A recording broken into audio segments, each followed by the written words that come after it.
Hello, Diggory Hadoke here with the Vintage Gun Journal. Today we have for you a fairly conventional looking Victorian back action hammer gun. Silhouette's very similar to other guns you will have seen, but this one is very unusual. And I pretty much guarantee you won't be seeing another one on film. I draw your attention to the stock.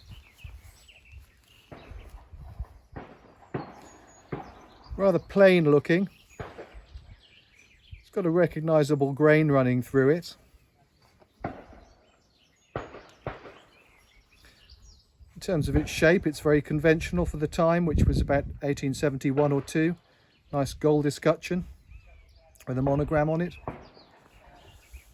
The fore end, same material, nicely checkered, but rather boring looking. Certainly not what we'd consider well figured for what is a best quality gun of the period by a good maker.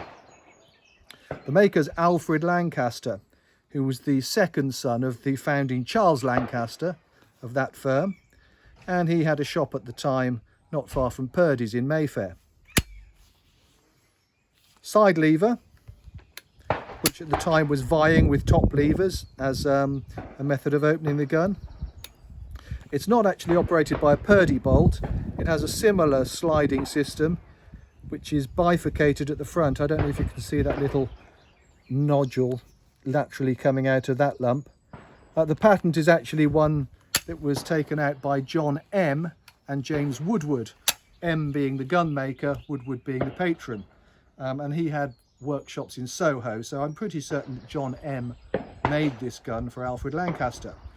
Lancaster at that time had left Charles Lancaster, was on his own, and he was making guns like this with a rhinoceros horn stock. Yep, that's what I said, rhinoceros horn. So this must have been a pretty big horn to make a single gun stock out of. That's all one piece of rhino horn. It's not unique. There's a pair of these in the Royal Collection of Sandringham, 20 bores by the same maker, very similar. It was obviously a thing that was a fashion for some of Lancaster's customers at the time. I've seen 4 or 5 in my lifetime. I wouldn't imagine there are large numbers. But other than that, it's a rebounding backlock, side lever operated, conventional weight, 12 bore game gun. So let's see if it goes bang.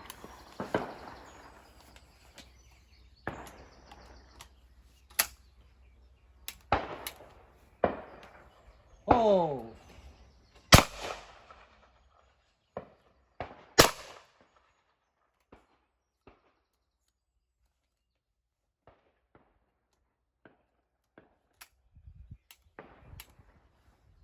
Oh!